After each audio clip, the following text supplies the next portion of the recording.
വിവാഹ വാഗ്ദാനം നൽകി പീഡിപ്പിച്ചു. സോഷ്യൽ മീഡിയ ഇൻഫ്ലുവൻസർ തൃക്കണ്ണൻ കസ്റ്റഡിയിൽ. ഞാനിങ്ങനെ ഇപ്പം കുറച്ച് മുമ്പ് ഇൻസ്റ്റയിൽ ഇങ്ങനെ സ്ക്രോൾ ചെയ്ത് പോയപ്പോൾ ഒരു ന്യൂസ് കണ്ടതായിരുന്നു ഇത്. കുറേ പേർക്കൊക്കെ അറിയായിരിക്കും തൃക്കണ്ണനെ. അത്യാവശ്യം നല്ല രീതിയിലൊക്കെ റീൽസൊക്കെ ഇൻസ്റ്റഗ്രാമിൽ ചെയ്യുന്ന ഒരു പുള്ളിക്കാരനാണ്. നല്ല ക്യാമറ വർക്ക്സും കാര്യങ്ങളാണ്. ഞാനും ഇടയ്ക്ക് ഫോളോ ചെയ്തിട്ടുണ്ടായിരുന്നു പുള്ളിക്കാരൻ്റെ ക്യാമറ വർക്ക്സും കാര്യങ്ങളൊക്കെ കൊണ്ട് എനിക്ക് ഇഷ്ടപ്പെട്ടിട്ട് ഞാൻ കുറച്ച് നാൾ ഫോളോ ചെയ്തിട്ടുണ്ടായിരുന്നു. എന്തായാലും നല്ല കണ്ടൻസ് ആയിരുന്നു പുള്ളിക്കാരൻ പുറത്ത് വിട്ടുകൊണ്ടിരുന്നത്. ഇപ്പോൾ എന്തായാലും പുള്ളിക്കാരനെതിരെ ഒരു കേസൊക്കെ വന്ന് ഇപ്പം എന്തായാലും പുള്ളിക്കാരനെ അറസ്റ്റ് ചെയ്തിട്ടുണ്ട്.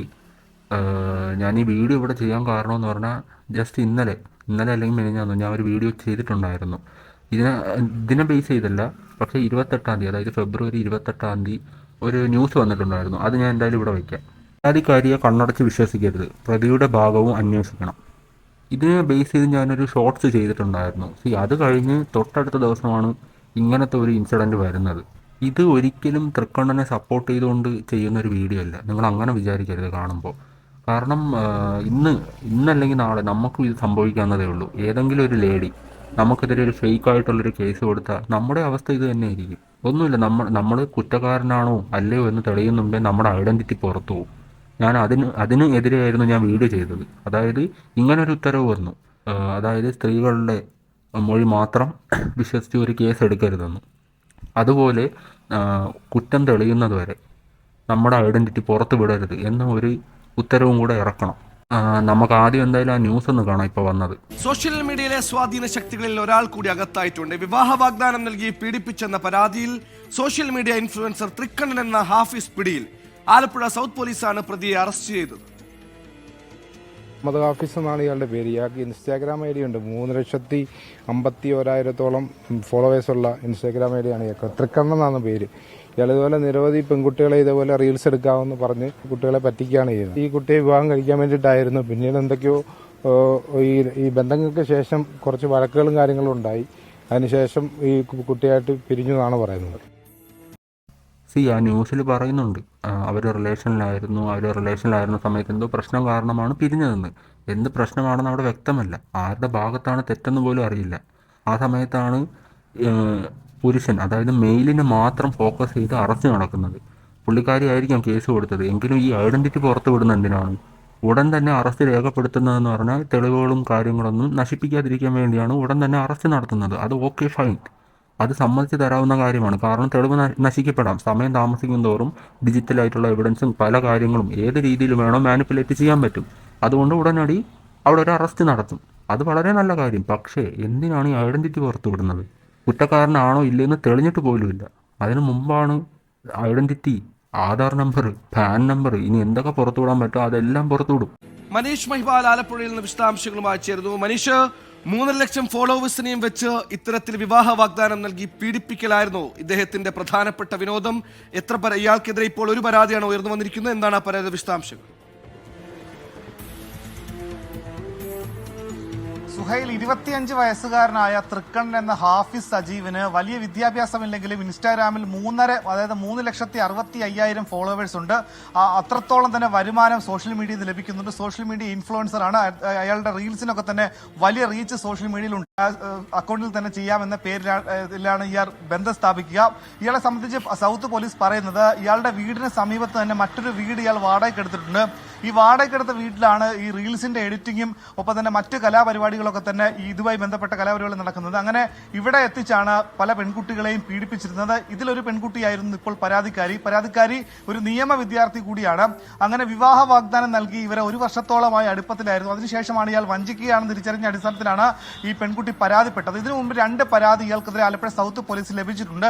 പക്ഷേ ആ പരാതിയിൽ നിന്നും പിന്നീട് ഒത്തുതീർപ്പായി മാറുകയായിരുന്നു. ആ പരാതികൾ പിൻവലിച്ചുകൊണ്ട് പെൺകുട്ടികൾ പിന്നീട് മാറിപ്പോയത് കൊണ്ട് ഇയാൾ രക്ഷപ്പെടുകയായിരുന്നു. പക്ഷേ ഈ പരാതിയിൽ നിയമ വിദ്യാർത്ഥി കൂടിയായിട്ടുള്ള ഈ പരാതിക്കാരി ഉറച്ചു നിന്നു. ഈ ന്യൂസിൽ പറയുന്നുണ്ട് റീൽസ് എടുത്തിട്ട് കൊളാബ് ചെയ്യാം. അതുപോലെ അവർ ഷൂട്ടിനായിട്ട് ഒരു വീടൊക്കെ എടുത്തിട്ടുണ്ട്. അത് നമ്മൾ ആ റീൽസിൽ തന്നെ കാണാം. റീൽസ് ചെയ്യുന്നതൊക്കെ അവർ ആ വീട്ടിലാണ്.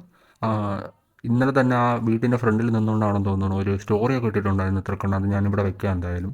അത് കറക്റ്റ് അവിടെ വീട്ടിൻ്റെ, അതായത് ഷൂട്ട് നടക്കുന്ന വീട്ടിൻ്റെ ഫ്രണ്ടിൽ ആ വീടായിരിക്കാം മേ ബി അവർ മെൻഷൻ ചെയ്യുന്നത്. നേരത്തെ ഇതുപോലെ കേസുകൾ തൃക്കണ്ണൻ്റെ പേരിൽ രജിസ്റ്റർ ചെയ്തിട്ടുണ്ടെന്നാണ് പറയുന്നത് പോലീസ് സ്റ്റേഷനിൽ. ആലപ്പുഴ പോലീസ് സ്റ്റേഷനിലാണെന്ന് തോന്നുന്നു അത് പറയുന്നത് കേട്ടത്. അത് ഓക്കെ, അതൊന്നും ഞാൻ പറഞ്ഞല്ലോ, ഇത് ഒരിക്കലും ഞാൻ തൃക്കണ്ണനെ സപ്പോർട്ട് ചെയ്ത് കൊണ്ടുവന്ന ഒരു വീഡിയോ അല്ല. നാളെ നമുക്കെതിരെ ഒരു ഫേക്ക് അലിഗേഷൻ വന്നാൽ നമ്മുടെ ഐഡൻറ്റിറ്റി ഉൾപ്പെടെ പുറത്തു പോകുന്നുണ്ട്. ആ ഒരു കാര്യം പറയാൻ വേണ്ടി മാത്രമാണ് ഞാൻ ഈ വീഡിയോ എടുത്തത്. കാരണം തൊട്ട് തലേന്ന് 2 ദിവസം മുമ്പ് ഞാൻ ഇതിനെ ബേസ് ചെയ്തൊരു ഷോർട്സ് ചെയ്തിട്ടേ ഉള്ളൂ. ഈ വാർത്തയിൽ തന്നെ പറയുന്നുണ്ട്, പെൺസുഹൃത്ത്, അതായത് ഈ കേസ് കൊടുത്ത ആളെന്ന് പറയുന്നത് നിയമവിദ്യാർത്ഥിയാണ്. നിയമവിദ്യാർത്ഥി ആയതുകൊണ്ട് എല്ലാ കാര്യങ്ങളും അറിയായിരിക്കും നിയമത്തെപ്പറ്റി. അപ്പോൾ ഞാൻ ഒന്ന് ചോദിച്ചോട്ടെ, ഈ ഒരു കേസിൽ, ഇങ്ങനത്തെ ഒരു കേസിൽ വന്നാൽ ഉറപ്പായിട്ടും 10 പേര് അറിയും, നാണം കെടും എന്ന രീതിക്ക് ഒരു പണി കൊടുക്കാൻ വേണ്ടി മനഃപൂർവ്വം ചെയ്ത ഒരു ഫാബ്രിക്കേറ്റഡ് കേസാണ് ഇതെങ്കിലോ. പിന്നെയും പറയുന്നു, ഒരിക്കലും ഞാൻ സപ്പോർട്ട് ചെയ്യുന്നതല്ല. ഒരു ഫാബ്രിക്കേറ്റഡ് കേസ് ആണെങ്കിൽ എന്ത് ചെയ്യും? പിന്നീട് കുറച്ച് നാളത്തെ കേസും കാര്യങ്ങളൊക്കെ കഴിഞ്ഞ ശേഷം വരുവാണ് ഈ കേസ് ഫേക്കായിരുന്നു എന്ന് വന്നാൽ ആർക്കാണ് മാനനഷ്ടം ഉണ്ടാകുന്നത്? കാരണം ഈ പെൺകുട്ടിയുടെ ഫോട്ടോയോ പേരോ എവിടെയും വിടുന്നില്ല. പോകുന്നത് അത്രയും ഈ പുരുഷന്മാരുടെ ഫോട്ടോസാണ്. അവന് നാളെ പുറത്തിറങ്ങി നടക്കാൻ പറ്റുമോ? ഈ അഭിമാനവും കാര്യങ്ങളും പുരുഷന്മാർക്കും ഉണ്ട്. ഈ ഇക്വാളിറ്റിക്ക് വേണ്ടി സംസാരിക്കുന്നവരൊന്നും ഇതൊരിക്കലും സംസാരിച്ച് ഞാൻ കേട്ടിട്ടില്ല. ഞാൻ പറഞ്ഞല്ലോ, 2 ദിവസം മുമ്പേ ഞാനൊരു ഷോർട്സ് ചെയ്തിട്ടുണ്ടായിരുന്നു. ആ ഷോർട്സിൽ അതേ കണ്ടന്റ് ഞാൻ ഇവിടെ വയ്ക്കാം. ഇങ്ങനത്തെ ഒരു കേസാണ് ഞാനിവിടെ വയ്ക്കുക. എന്തായാലും ആ കേസ് രാജധാനി എക്സ്പ്രസ് ട്രെയിനിൽ പീഡിപ്പിച്ചു എന്ന യുവതിയുടെ പരാതിയിൽ സൈനികൻ അറസ്റ്റിൽ. മാന്നാർ സ്വദേശി പ്രതീഷ് കുമാറാണ് അറസ്റ്റിലായത്. ട്രെയിനിൽ മദ്യം നൽകി പീഡിപ്പിച്ചു എന്നാണ് യുവതിയുടെ പരാതി. വിശദാംശങ്ങൾ റോയി കൊട്ടാരച്ചർ നൽകും. റോയി, ഇക്കാര്യത്തിൽ പോലീസ് നൽകുന്ന വിവരങ്ങൾ ഉൾപ്പെടെ റോയിക്ക് ലഭിക്കുന്ന പ്രധാന വിവരങ്ങൾ എന്തൊക്കെയാണ്? വ്യാഴാഴ്ച രാത്രിയാണ് രാജധാനി എക്സ്പ്രസ് ട്രെയിനിൽ വെച്ച് ലൈംഗികമായി തന്നെ പീഡിപ്പിച്ചുവെന്ന യുവതിയുടെ പരാതി ലഭിക്കുന്നത്. ഇതുമായി ബന്ധപ്പെട്ട ആലപ്പുഴ മാന്നാർ സ്വദേശി പ്രതീഷ് കുമാറാണ് അറസ്റ്റിലായത്. ഈ ന്യൂസ് കണ്ടല്ലോ, എത്ര പേര് ഇത് കണ്ടിട്ടുണ്ടെന്ന് എനിക്കറിയില്ല. കുറച്ച് നാൾ മുമ്പത്തെ ന്യൂസാണ്. ഇത് വന്നപ്പോൾ റിപ്പോർട്ട് ചെയ്യാൻ ഇഷ്ടം പോലെ ആൾക്കാരുണ്ടായിരുന്നു. അതായത് ഈ പട്ടാളക്കാരൻ മദ്യം നൽകി പീഡിപ്പിച്ചു എന്ന് റിപ്പോർട്ട് ചെയ്യാൻ ഇഷ്ടം പോലെ മെയിൻ സ്ട്രീം ചാനൽസ് ഉണ്ടായിരുന്നു. അതിനുശേഷം ഈ പട്ടാളക്കാരൻ പീഡിപ്പിച്ചിട്ടില്ല എന്ന് തെളിഞ്ഞു. എത്ര ചാനൽസ് റിപ്പോർട്ട് ചെയ്തിട്ടുണ്ട്? നിങ്ങൾ ജസ്റ്റ് ഒന്ന് ഗൂഗിൾ അല്ലെങ്കിൽ യൂട്യൂബിൽ നോക്കിയാൽ മതി. എല്ലാം ഈ പുള്ളിക്കാരന് എതിരെ വന്ന കേസ് മാത്രമേ ഉള്ളൂ. കേസിൻ്റെ വീഡിയോസും ഡീറ്റെയിൽസും മാത്രമേ ഉള്ളൂ. പുള്ളിക്കാരൻ തെറ്റ് ചെയ്തിട്ടില്ല എന്ന് പറഞ്ഞ് വരുന്ന വാർത്ത ഭയങ്കര ചുരുക്കമാണ്. 1-2 ഞാൻ അന്ന് വീഡിയോ ചെയ്യാൻ വേണ്ടി നോക്കിയപ്പോൾ 1-2 സ്ക്രീൻഷോട്ട് മാത്രമാണ് എനിക്ക് കിട്ടിയത്. അതും ഏതോ ഒരു ഓൺലൈൻ മീഡിയ ഇങ്ങനെ എഴുതിയിട്ടത്, വീഡിയോ പോലും അല്ല, എഴുതിയിട്ടത്. അതുകൊണ്ടാണ് ഞാൻ എൻ്റെ ഒപ്പീനിയൻ പറഞ്ഞത്. നമ്മുടെ ഐഡൻറ്റിറ്റി പുറത്ത് വിടുമ്പോൾ നമ്മൾ കുറ്റക്കാരനാണെന്ന് തെളിയട്ടെ. തെളിഞ്ഞ ശേഷം പുറത്ത് വിട്ടോ, അതിന് ഒരു പ്രശ്നവുമില്ല.